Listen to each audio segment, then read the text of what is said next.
carta de Efesios, capítulo 4, versículo 11, nos habla de que el Señor constituyó ancianos, apóstoles, profetas, evangelistas, pastores y maestros. Ya sabemos que el pastor es el mismo anciano, u obispo, que es lo mismo, ¿no? La misma persona. Y los ancianos, como les decía, reúnen unas cualidades importantes que nosotros debemos tener en cuenta a la hora también que llegase, y esperamos que así sea. Y yo sé, y es algo que no lo digo en forma altiva, para que de pronto no me vayan a malinterpretar, es la voluntad de Dios que en esta congregación y como en todas las congregaciones hayan ancianos, porque así Dios lo estableció, que exista un gobierno bíblico. Esa es la voluntad del Señor, Dios desea. Y el día en que esa voluntad que Dios desea para cada congregación se dé en esta congregación en particular, pues nosotros, la iglesia, hermanos, y por eso estamos llamados a comprender y a entender, no solamente intelectualmente, sino en todo nuestro ser interior, lo que es o lo que debe reunir la cualidad de los ancianos. Pues qué bueno que estamos estudiando este tema, para que cuando llegue el momento, pues tengamos una idea, hermanos. Yo sé que no nos vamos a acordar al 100% de todo lo que Dios nos ha enseñado en estos estudios, pero sí vamos a tener una idea muy importante, muy concentrada de lo que es las cualidades de los ancianos. Ya vimos, hermanos, que debe ser, según el pasaje de 1 Timoteo capítulo 3, que ahí es donde estamos estudiando. No estamos estudiando el libro de Timoteo, pero extraímos este pasaje porque es allí, tanto en este como en Tito, que se habla de las cualidades de los ancianos. Que sea irreprensible, ¿sí? Ya lo vimos el miércoles pasado. Que sea marido de una sola mujer, es decir, que se haya casado una sola vez, que tenga una sola esposa o que haya tenido una sola esposa. Que sea sobrio, y creo que vimos hasta allí, ¿no? La palabra sobriedad, que es el estar en sus cabales, con sus 5 sentidos y sin ninguna cosa que de pronto formar en su carácter que sea contradictorio con su carácter, con el carácter del Hijo de Dios. Aparece también la cualidad de ser prudente. ¿Qué significa la palabra prudente? Bueno, esa palabra tiene que ver como una mente sana. Mente sana. Es decir, el anciano, ustedes han escuchado cuando una persona se le dice que es imprudente. Uy, ¿usted por qué es tan imprudente? ¿Cuándo decimos esa palabra? Cuando, como en muchas ocasiones, ¿no? O en muchas circunstancias. Una de ellas es cuando una persona habla cosas que no debería hablar, ¿sí? O cuando dice cosas que no debería decir ni en el momento, ni a las personas, ni en las circunstancias. Entonces la prudencia tiene que ver mucho con el hablar, ¿sí? Pero no solamente con el hablar, sino también con el actuar. Pero me enfatizo mucho en el hablar porque ese es nuestro medio, digámoslo, de comunicarnos o de tener relaciones con las personas, el habla, ¿sí? Y el habla se expresa de muchas maneras, a través de las señas, a través del lenguaje corporal, a través de las palabras, a través de muchas otras cosas, a través de la escritura, etcétera, etcétera. Pero nuestro lenguaje, hermanos, tiene que ser un lenguaje prudente. Y el anciano debe ser también tener un lenguaje prudente. Debe hablar cuando deba hablar y debe de callar cuando debe de callar. Debe hablar a las personas que debe de hablar en las circunstancias que deban ser las propicias y debe de callar o guardar silencio cuando tengan que hacerlo en dado momento. Él tiene, hermanos, esa capacidad que Dios le da para frenarse cuando debe frenar sus palabras o para hablar y de la manera correcta, con el espíritu correcto, para así desenvolverse y transmitir algo a otro. Porque puede que sea imprudente y pueda herir, pueda ofender pueda lastimar, pueda ocasionar una división, una pelea, una disensión, cualquier cosa, hermanos. Y nosotros sí que nos hace falta de esas cualidades, ¿no? Estamos hablando de los ancianos, pero como les decía el miércoles pasado, la última parte, si usted recuerda, yo decía de que estas cualidades las debíamos de reunir todos nosotros, los cristianos, todos, hijos e hijas de Dios. Pero hablando, hermanos, de la prudencia y el anciano debe de ser prudente. ¿Cuántas veces, hermanos, si nos preguntamos, cuántas veces nosotros hemos sido imprudentes? En muchas maneras, en muchas formas. Imprudentes para responder, para hablar algo, para sonreír de algo, para, qué sé yo, tomar como chiste algo, para de pronto enseñar algo, etcétera, etcétera. La prudencia, hermanos, la prudencia, y es una cualidad que está allí, prudente. Vamos a leer, hermanos, en Proverbios capítulo 14, versículo 15 y 16, hermano Abel, por favor, Proverbios 14, versículo 15 y 16. Otra hermana, puede ser la hermana Lina, Proverbios 10, 19. Fuerte, por favor, y puede ser el hermano Mauricio, Proverbios 11, 12. Capítulo 11, versículo 12. Vamos con Proverbios 14, 15 y 16.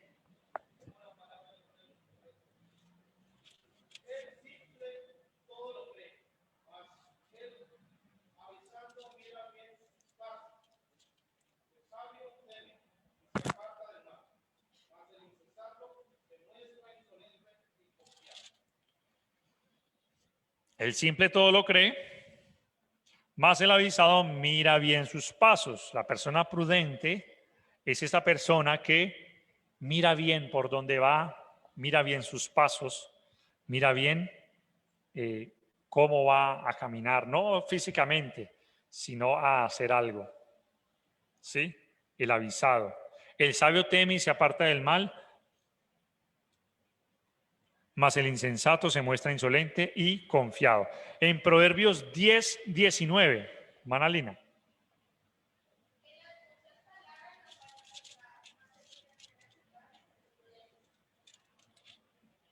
En las muchas palabras no falta pecado. Y como lo hemos dicho, ¿no? A veces hay gente que no tiene, como dice el dicho, pelos en la lengua para decir las cosas, ¿no? Bueno, hay personas que tal vez le debería de crecer un poquito de pelos en la lengua para frenarse un poco de decir muchas cosas, porque el proverbio está diciendo, en las muchas palabras no falta pecado, mas el que refrena sus labios es prudente. La prudencia al hablar. En Proverbios 11, 12, hermano.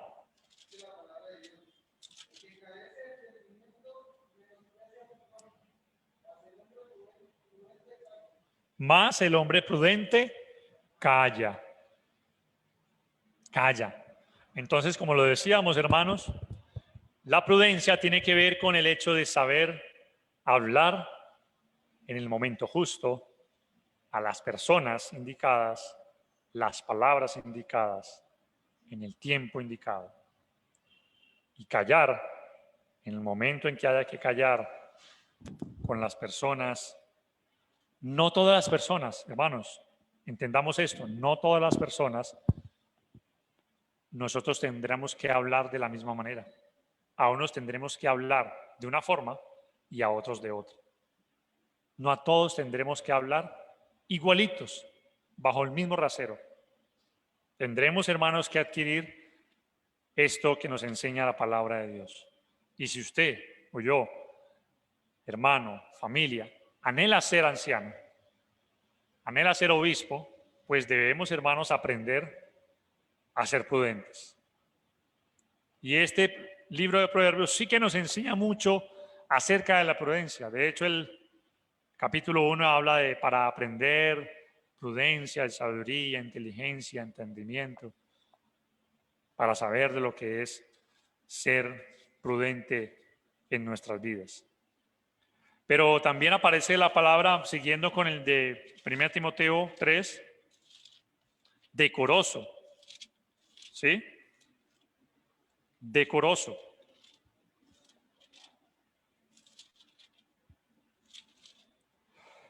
¿Qué es decoroso, hermanos? Bueno, la palabra decoro es la palabra en el griego kosmios, y de ahí proviene la palabra cosmos, que es la que se refiere al hecho de el universo o el cosmos, ¿no? Nuestro universo. ¿Y qué es lo que hay en nuestro universo? En el planeta y en todo nuestro sistema solar. Hay orden, hay decoro. La palabra decoro viene o da la idea de que todo se hace ordenadamente. Ordenadamente. De que hay orden en todo. Cuando hablamos de orden, no estamos hablando de hacer algo que otro dice, no, estamos hablando de orden de que todo tiene su lugar y todo tiene su momento y todo tiene su tiempo. Orden. El ser ordenado, hermanos, es parte también, el decoro. ¿Sí? Nada en la vida, de la vida que Dios creó, ha sido desordenada. Por eso la Biblia dice en Génesis 1 que de lo desordenado pasó ¿a qué? A lo ordenado. Dice, capítulo 1 dice que la tierra estaba ¿qué? Desordenada y vacía. ¿Y qué fue lo que hizo Dios a lo largo de 6 días? Lo que hizo fue ordenarla. Lo que hizo fue coger de ese desorden y empezar a colocar cada cosa en su lugar, en su momento, en su tiempo, y a manifestarse la vida y toda la creación de una forma decorosa. Y tanto es así que se ve hermoso. Se ve a nuestra vista, nosotros, por naturaleza divina, a nosotros nos deleita el orden. Si usted ve, cuando usted ve algo que está ordenado, usted se deleita en lo ordenado. En cambio, nos repelemos o rechazamos cuando hay desorden, porque Dios puso eso en nosotros, el que seamos o el que busquemos el decoro. Ustedes han visto las amas de casa que se preocupan mucho porque sus casas estén decoradas. Cuando hablo de decoradas es que no solamente tengan buenos floreros, agüita en las matas y crezcan bien bonitas y que hayan cuadros excelentes y paisajes, y eso está bien, bien bonitas, sino que todo esté en su lugar. ¿Sí? Todo esté ordenado, todo esté acomodado de la manera que Dios nos enseña en la creación. Asimismo, hermanos, lo que estamos viendo aquí en cuanto al anciano es que el anciano, el obispo o el pastor, lleva o tiene una vida ordenada. Ordenada. No solamente ordenada externamente, sino que lo que es externo es un producto, un efecto de su vida interna. Su vida interna está ordenada de tal manera que se refleja, se puede proyectar ese orden en su vida externa. Porque él sabe qué prioridades tiene, él sabe qué hacer, él sabe cómo conducirse y qué prioridades debe de tener, cuáles son las cosas que debe tener en cuenta para ser ordenado. De la misma manera, hermanos, todos nosotros como cristianos también debemos buscar el orden en nuestras vidas. Nosotros, hermanos, debemos vivir con decoro. El decoro dice decoroso, adornando la doctrina de Cristo, porque llevamos o se debe llevar una vida ordenada. Bien, hasta allí, hermanos. Hay preguntas, hay aportes, hay algo que usted de pronto desee compartir, aportar, decir acerca de lo que hemos visto, de esa parte de ser decoroso y también prudente? ¿Sí? ¿Alguien? ¿Preguntas, hermanos? ¿Inquietudes? Continuamos entonces, hermano.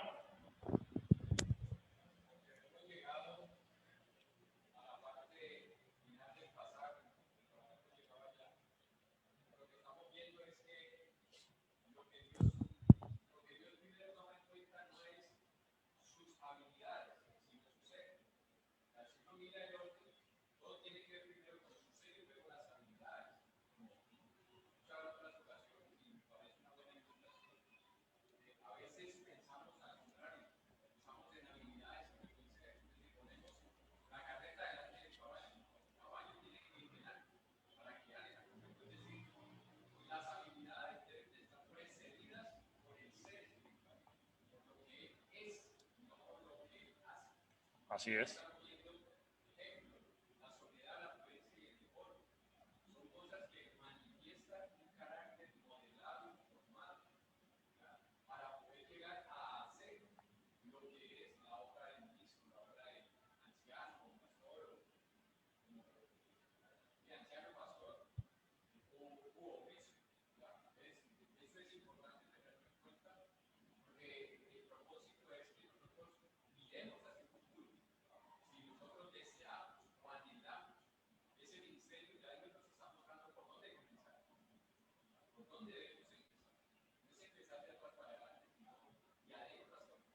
Así es.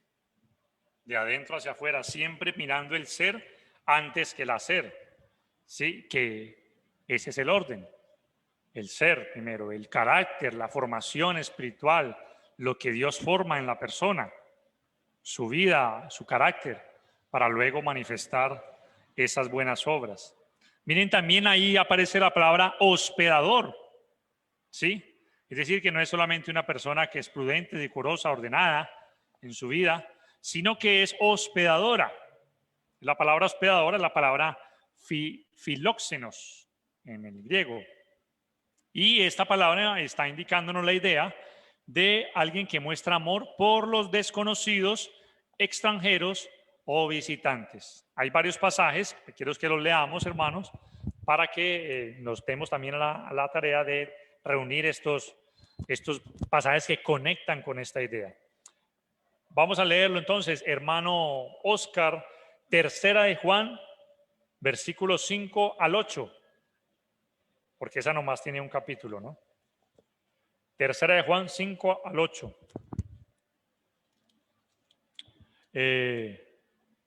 Hermano Daniel, primera de Pedro 4, 9.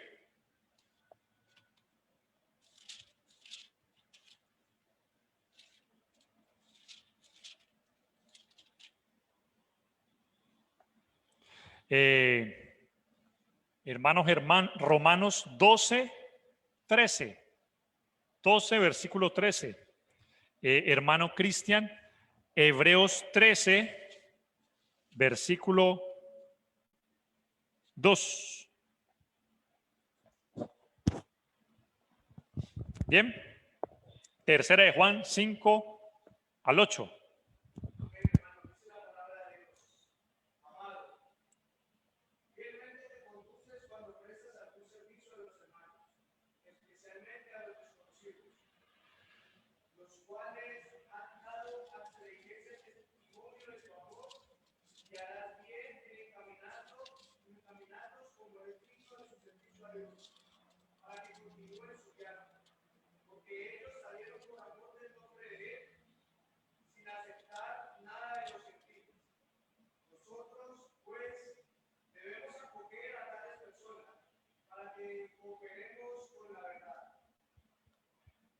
Amén. Juan el apóstol, hablándole a un hombre llamado Gallo, ¿no? Según el versículo 1, está hablando de que este hombre era un hombre que hospedaba, ¿sí? Hospedaba a los que llegaban allá por causa del mensaje de la palabra de Dios. Misioneros. En 1 Pedro 4, 9.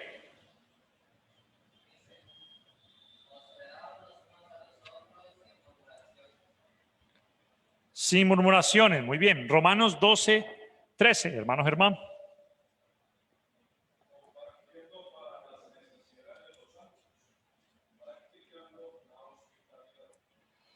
Y Hebreos capítulo 13, versículo 2.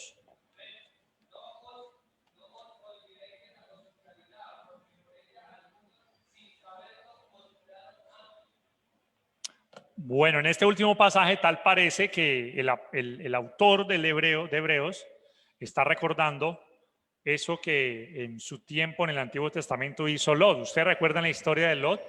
Cuando él estaba en la ciudad de Sodoma, o en las ciudades de Sodoma y Gomorra, y allá fueron los ángeles, y él los hospedó ahí, en la casa de él. Tanto era así, tanta la ciudad era perdida, esas ciudades, que muchos hombres practicantes de la inmoralidad o del homosexualismo, al ver que esos ángeles se habían hospedado, querían hostigar a Lot para que fueran sacados estos hombres y ellos poder de pronto conquistarlos, ¿no? Esta inmoralidad que se estaba viendo en esta ciudad.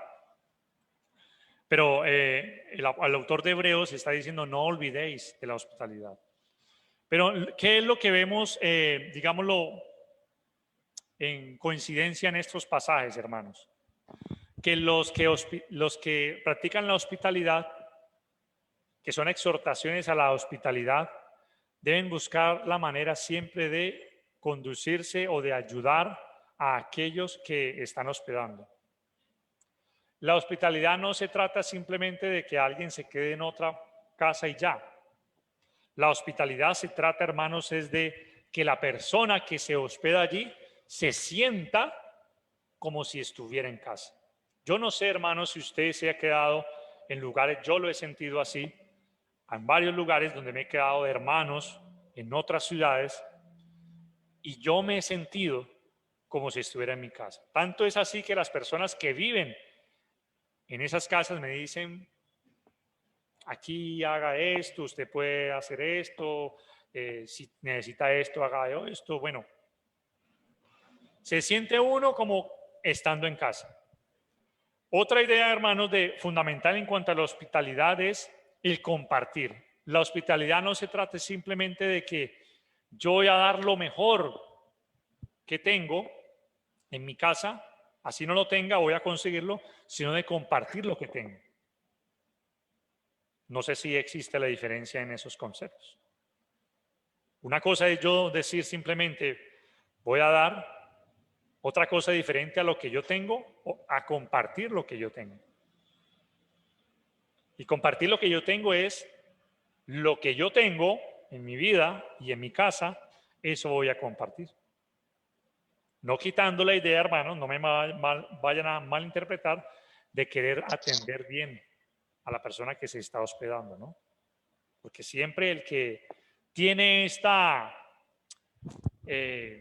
este gozo de ser hospitalario, de mostrar hospitalidad, siempre busca la manera de atender de la mejor manera, ¿sí o no? A los que les gusta o a los que nos gusta, porque en mi caso a mí me gusta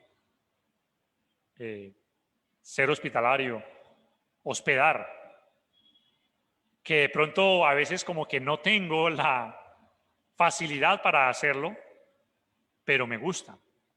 Y yo sé que hay muchos hermanos aquí que les encanta eso. Y eso es algo que Dios pone en el corazón.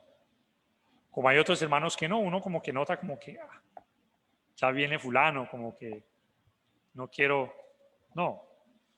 Sino que aquellos que nos gusta hospedar o ser hospitalarios,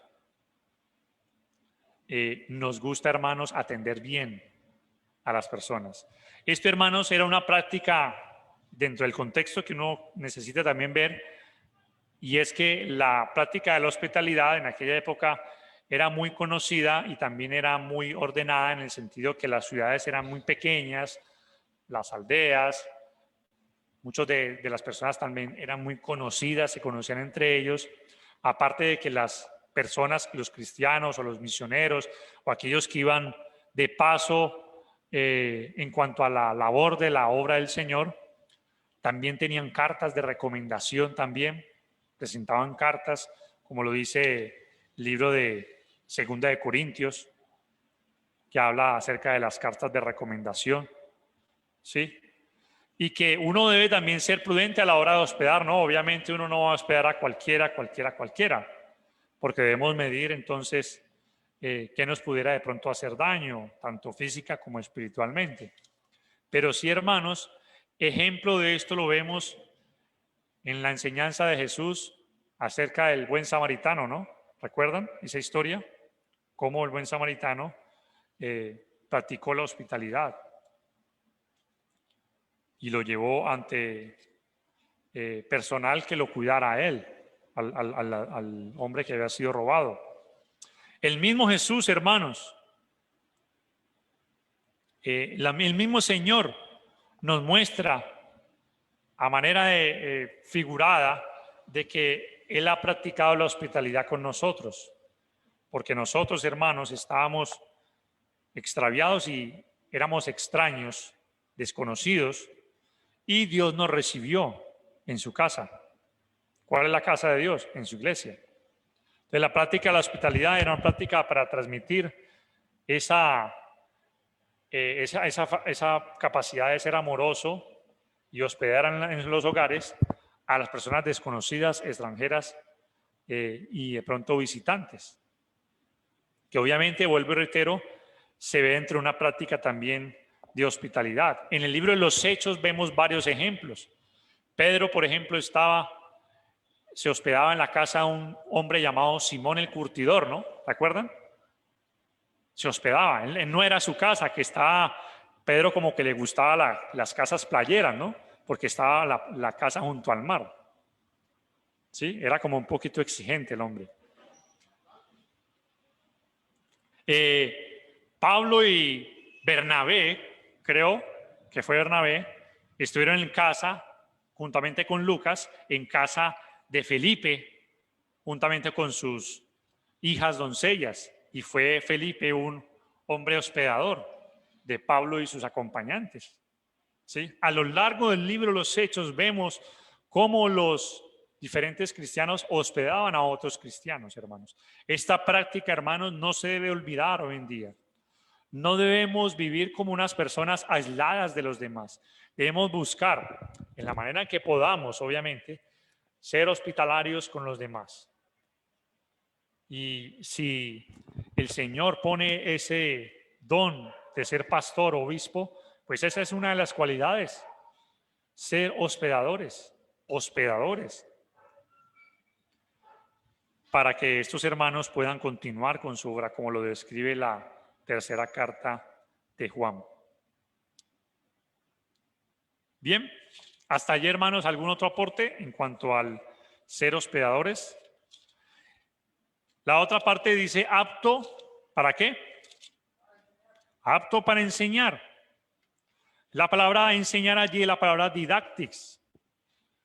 ¿De dónde proviene la palabra didáctica? ¿Sí? Y esto, hermanos, nos habla de la capacidad que los ancianos tienen, el anciano tiene, para transmitir la palabra de Dios, para transmitir el conocimiento de Dios, de tal manera que las personas que están siendo enseñadas puedan retener, aprender, percibir ese mensaje y que se quede allí en el corazón y transforme la vida de todos.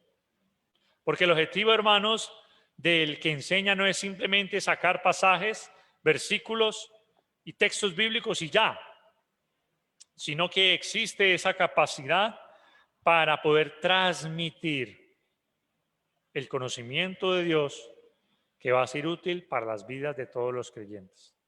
El anciano, hermanos, va a mostrar esa capacidad, ¿sí? Porque Dios le da esa capacidad. Dios le da esa capacidad. No basta, hermanos, con que él simplemente desee enseñar algo. Él debe ser apto para enseñar. Y cuando hablamos de la palabra apto, con P, no con C, no acto, sino apto, estamos hablando de aptitud. Y la aptitud tiene que ver, hermanos, con la capacidad de hacer algo. En este caso, enseñar. Por eso es que allí más adelante es que vamos a ver de que los ancianos no deben ser neófitos. ¿Por qué? Porque no son personas que son recién convertidas, no son nuevos nacidos, no han nacido y ya son constituidos como ancianos, porque esto puede hacerles inclusive un daño, pueden caer, como dice allí la Escritura, en lo mismo que cayó Satanás, en el orgullo, en la prepotencia, en la vanagloria, en el envanecimiento, y más bien lo que deben ser es personas que sean aptas para enseñar. No todos, hermanos, tenemos la capacidad para enseñar ciertas cosas. Algunos puede que la tienen, otros no. En la Biblia, hermanos, en la Biblia, en 1 Timoteo, allí mismo también, 1 Timoteo,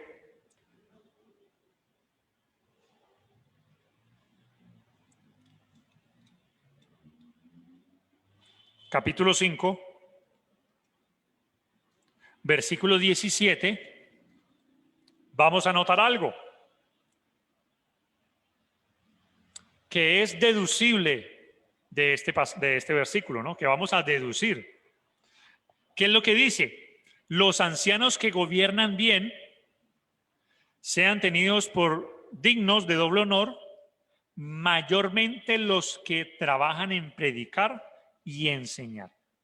Miren que ahí aparece que había algunos ancianos que se dedicaban en predicar y en enseñar. ¿Qué nos está diciendo el pasaje implícitamente, o más bien lo que está diciendo el pasaje, pero que no lo está diciendo allí, pero lo está diciendo, es que hay algunos ancianos que no se dedican por completo a la enseñanza pública?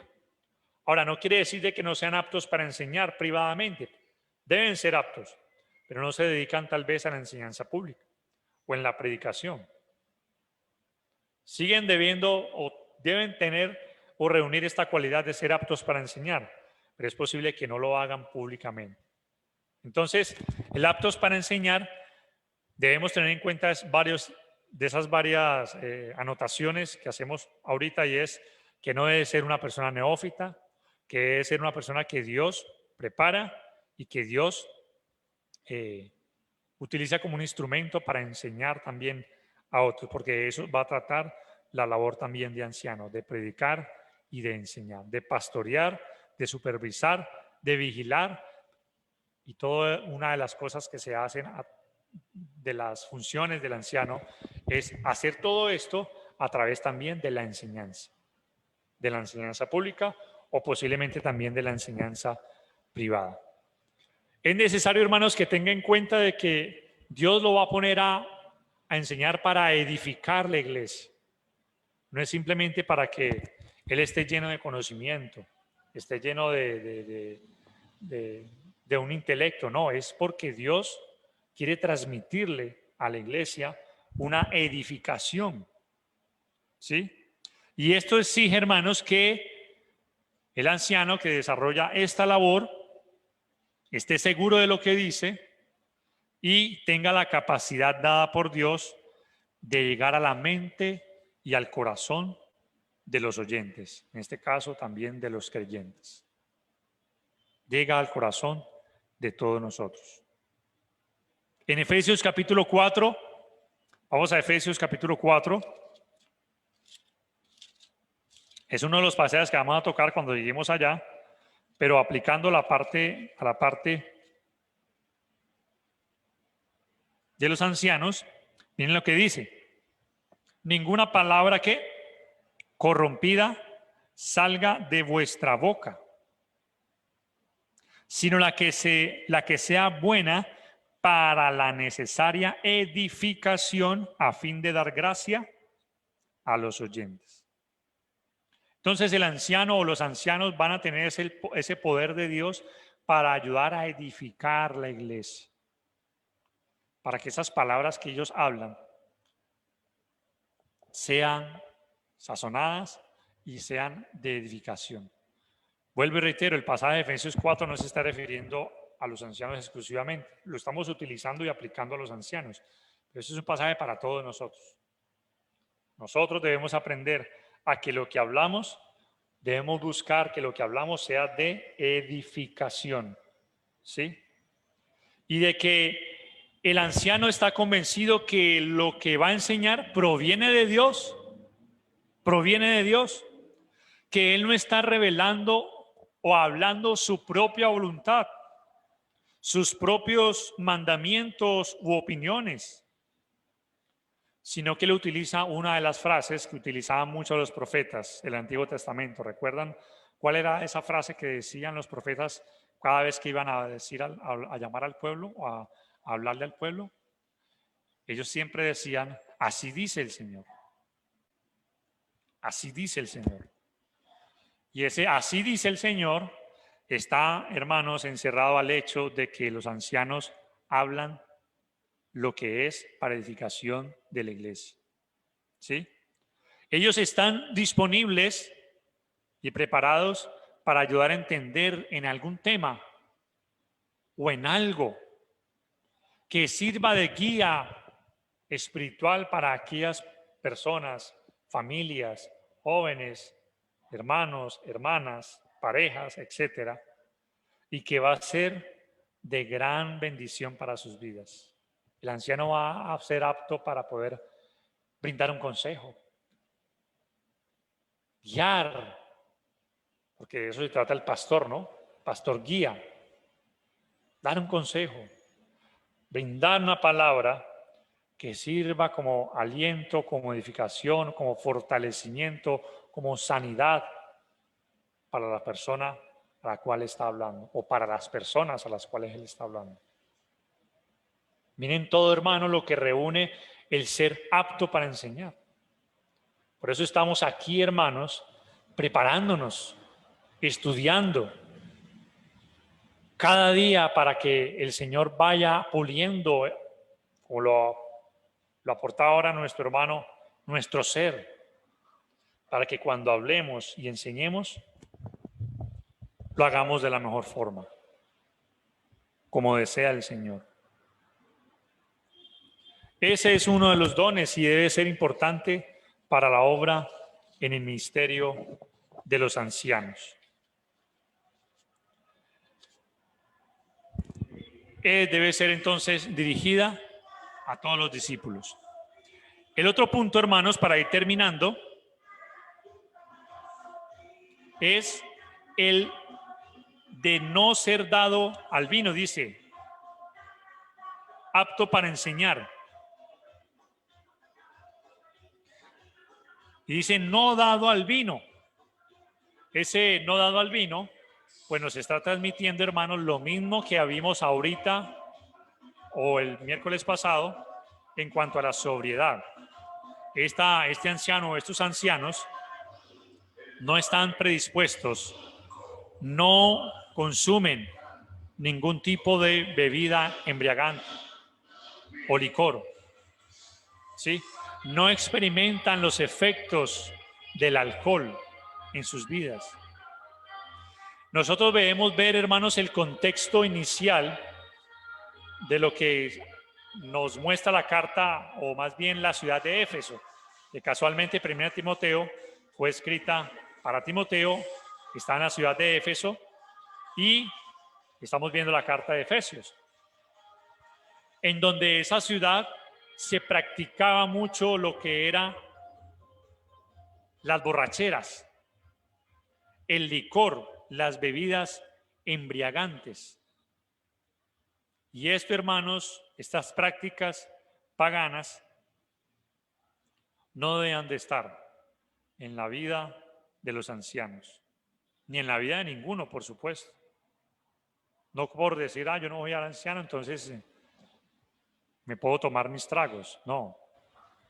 Debemos, hermanos, entender que está llamado o los ancianos a no consumir bebidas embriagantes. Efesios capítulo 5, versículo 18, que es otro versículo que vamos a, en su momento dado, a ver, nos dice, no os embriaguéis con vino, en lo cual hay que disolución, antes bien sed llenos del Espíritu. Si el anciano, hermanos, si los ancianos están llenos de esas cualidades, es porque Dios está formando, ha formado en ellos el ser, y están llenos del Espíritu Santo. No están llenos, como dijo Pedro en una ocasión, de mosto. No están embriagados, sino que ellos, hermanos, están sobrios y no beben bebidas embriagantes. ¿Por qué, hermanos? Porque la Biblia enseña que el vino es escarnecedor, la sidra es destructora. En Proverbios capítulo 20, versículo 1, vamos a leerlo. Proverbios capítulo 20.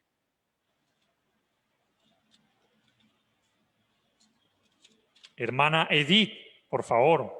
Proverbios 20, versículo 1.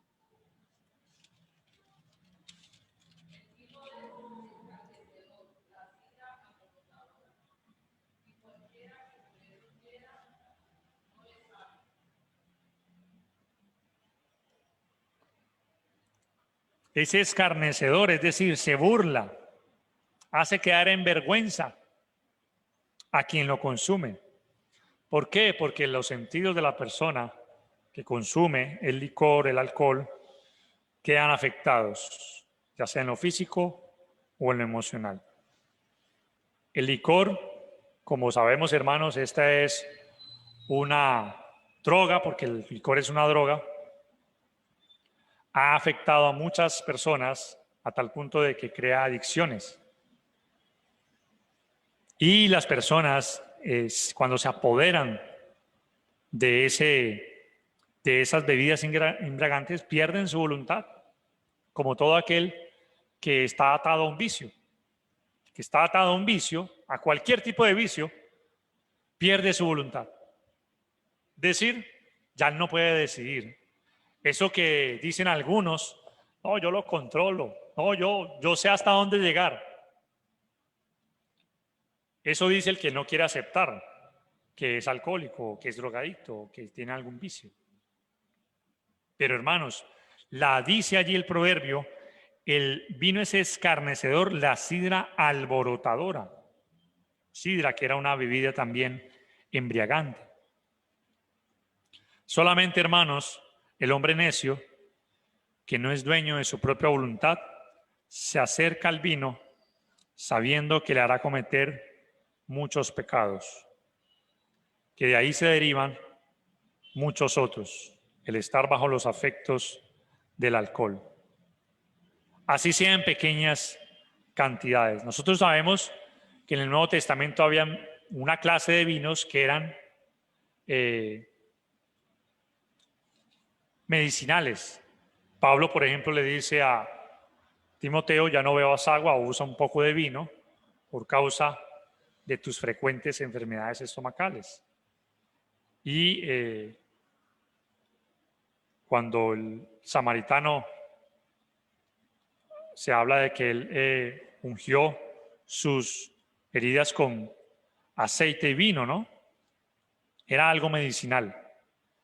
Pero no debemos malinterpretar el hecho de que ahora por ser medicinal vamos entonces a aprovecharnos del vino. No.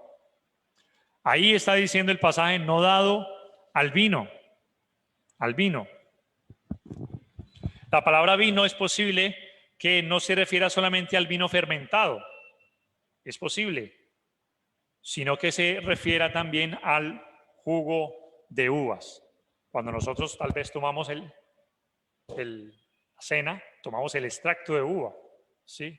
El hermano o los hermanos que preparan el jugo de uva, lo que hacen es extraer el zumo de uva de esas uvas preparadas y listas. Entonces, hermanos, terminando allí, el pasaje nos habla la importancia de que ellos no deben de ser dados al vino, consumir bebidas embriagantes, es decir, aquellas bebidas que vayan a quitar la sobriedad de sus vidas, de sus cuerpos. Y recordemos el pasaje de Efesios, no os embriaguéis con vino, antes bien sed llenos del Espíritu Santo. Necesitamos, hermanos, entender que la persona o los ancianos, y también incluye a todos los cristianos, son personas sobrias, ¿sí? Que andan en sobriedad y andan en sus 5 sentidos. Amén. Preguntas hasta allí, hermanos, aportes acerca del tema no dado al vino.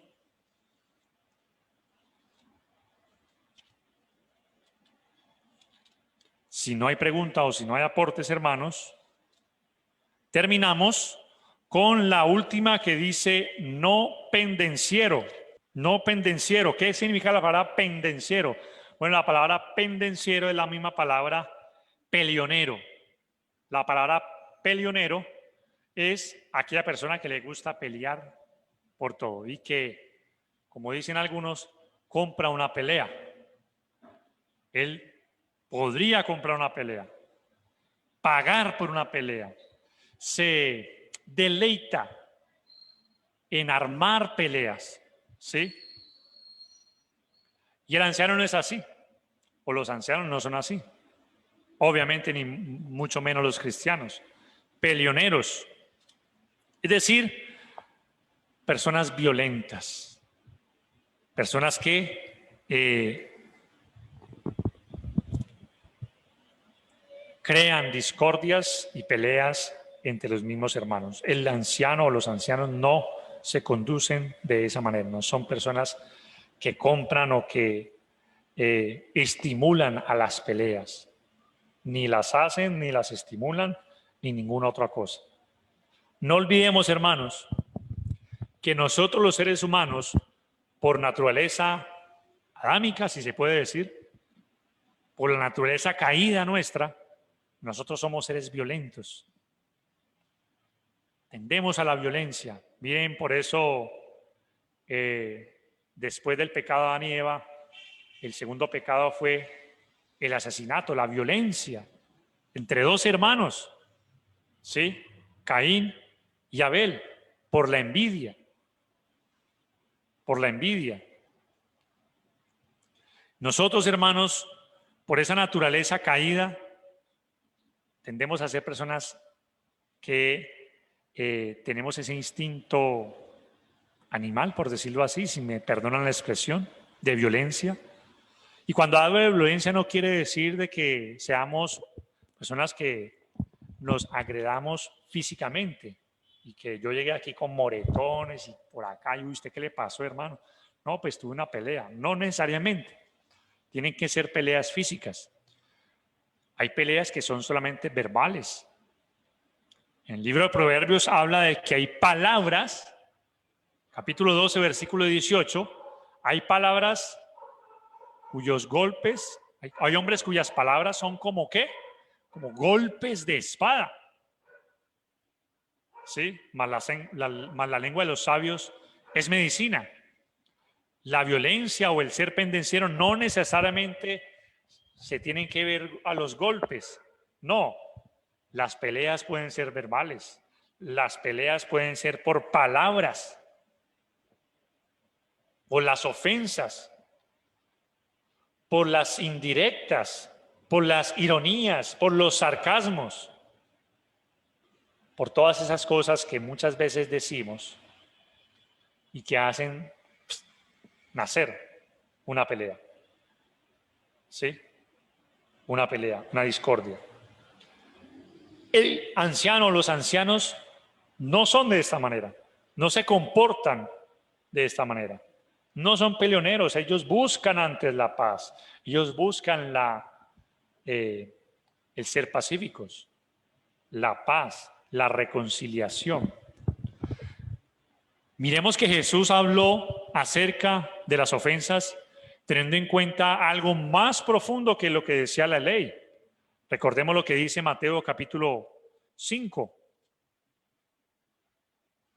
Vamos a Mateo capítulo 5, versículo 21. Oísteis que fue dicho a los antiguos, no matarás. Y de acuerdo a eso, el mandamiento está de no matar.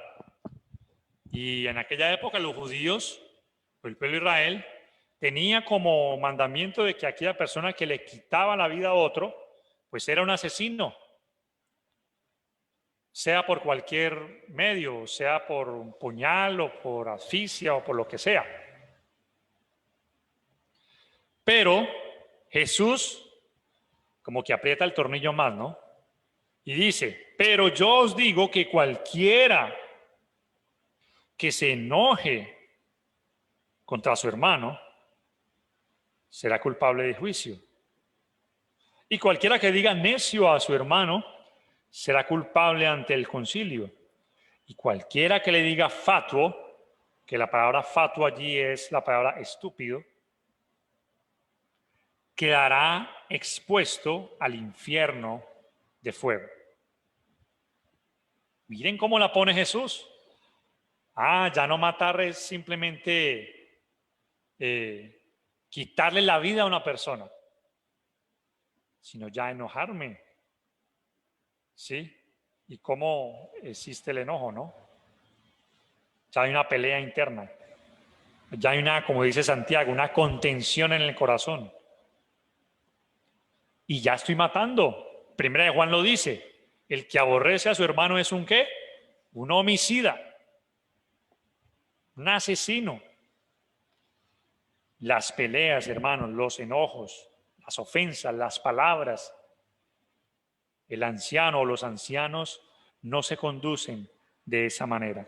Antes, por el contrario, es el anciano y el siervo del Señor, dice la Biblia, no es contencioso, sino que es manso. Segundo de Timoteo 2:24. Miren lo que dice, ¿no? Porque el siervo del Señor no debe ser contencioso, sino que amable para con todos, apto para enseñar, sufrido. Y me gusta el versículo 25, dice, que con mansedumbre corrija a los que se oponen, por si quizá Dios les conceda que se arrepientan para conocer la verdad. Él corrige con mansedumbre. Pero él no es pendenciero, él no es peleonero. Él no arma peleas, él no arma contiendas. Él no se comporta de manera que vamos a pelear a ver quién es que tiene mejor temple y carácter. No, él busca siempre la paz. Él es pacífico y siempre busca la reconciliación. Y está en contra del enojo, porque esa es una amiguita también de las peleas, el enojo.